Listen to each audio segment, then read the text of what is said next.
How you doing? Duff here, and I'm working on my latest automotive project. I am replacing the front struts on my Toyota Tacoma. Those of you that have been following my projects might know that I've had some issues with vibration, and through some research I've done online, I've found that one possible fix is replacing the struts. Since this has the original struts on it from 1999, I figured it was due anyways, so I'm going to put them on.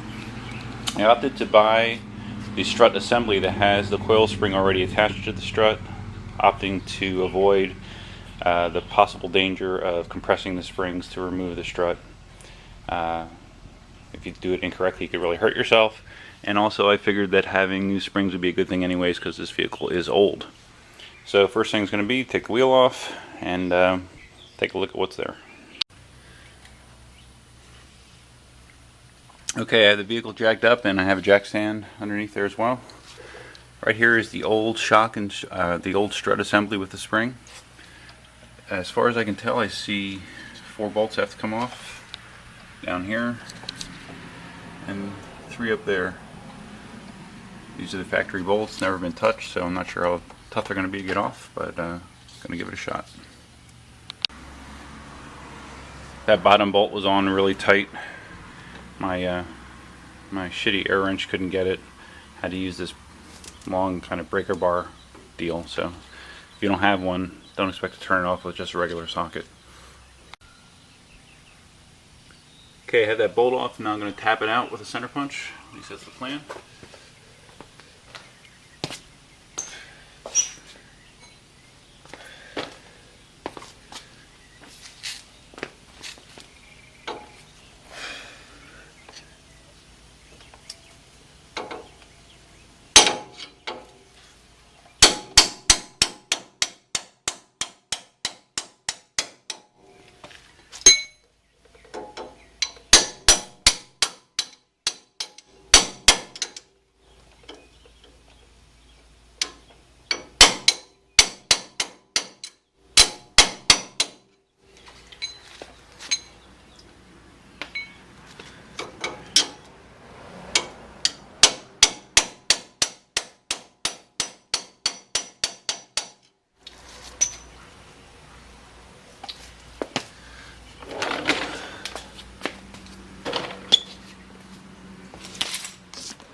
Bolts out.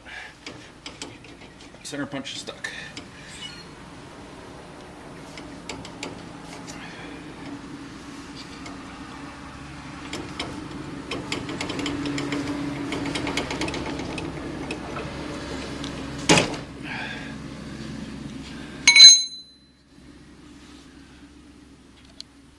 Okay, another 3 bolts on the top. Just for reference, that's a 19mm bolt down there, and up top looks like it's a 14mm. So the bolts I'm disconnecting up top are here, here, and here. Whatever you do, do not release that bolt. That's the one that keeps tension on the spring. That's when you start to talk about bodily injury if you would take that off without the spring being compressed.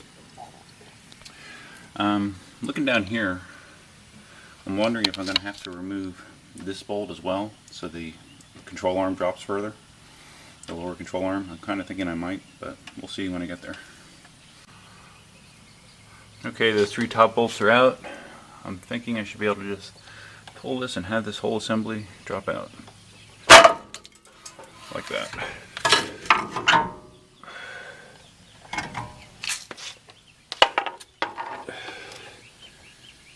And there's my old shock.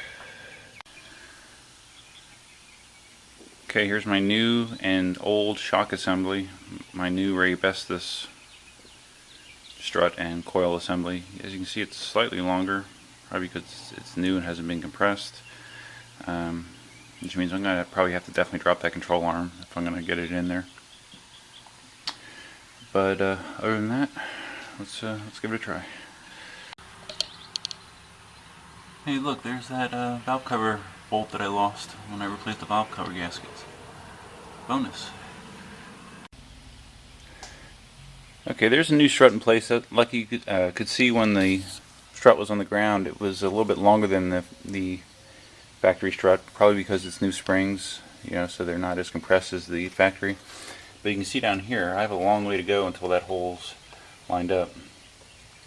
So I'm going to try to utilize a pipe to pull down the suspension to try to get it up there closer to the hole. Okay, that was kind of challenging. It was actually a two-person job. I have this long pipe here that I use for leverage that I wedge under the frame on top of the wheel assembly to pry down, and then I got underneath while weight was on this and was able to pop it through using the center punch to kind of help get it started. But I don't know that I could have done this myself. One casualty is that the back plate here is bent. I'll just bend that back manually. I don't think that's going to cause any problem. So now I need to just tighten up the bolts. One thing I noticed was tapping the bolt through here with it under tension kind of scored the threads a little bit, so I thought I could turn on the nut easily, but I'm going to have to use a socket the whole way to get it on. Okay, the bolt's back on. I have the 3 bolts up top, cinched down. So this side's basically complete. I bent this back by hand. It was very easy to just push it away from the disc, so that's fine. What I mentioned earlier about having to drop the A-arm, I did not. You don't take any of that stuff off. I guess I could screw with the suspension if you did. It's just a matter of prying down to get it down far enough. So, like I said, if you're doing this by yourself, you could have an issue. Yeah, mine was a little bit longer because of the new springs, as opposed to if you just replace the strut by itself. You probably wouldn't have quite the same issue. But so anyways, I'm going to do the other side now. I'm not going to film that side unless I run into something different. It should just be a reverse of what I had. And I'll come back for a summary.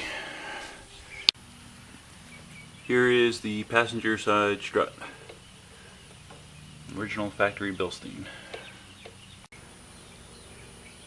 Just to give you an idea how long my pry bar setup was. Went much easier on the second side. Passenger side shock strut assembly in place. Probably took about a quarter of the time that the first side did, which is normal. Putting the wheel back on. Okay, took the truck out for a test drive. You can feel a noticeable difference in the ride and handling. Yeah, much smoother vibration. I took up to 70 briefly, but it was on a back road, not a highway, so it felt better. I still think I might have a balance problem in one of the back tires, but I'll get that checked. The next thing I'll be doing is getting rear shocks for the back. Yeah, the fronts were definitely the most difficult of the two from what I read, so I would call this job a success. Not overly hard. Major tips are you're going to need leverage. Leverage is key when getting the new struts on to drop the control arm far enough. And if you don't have someone to stand on that bar, you could have a problem. But other than that, it was pretty straightforward. I would rate it a average skill level job, and especially when you're not removing the coil springs, makes it much simpler. So, anyways, Duff Man out to the next automotive maintenance task.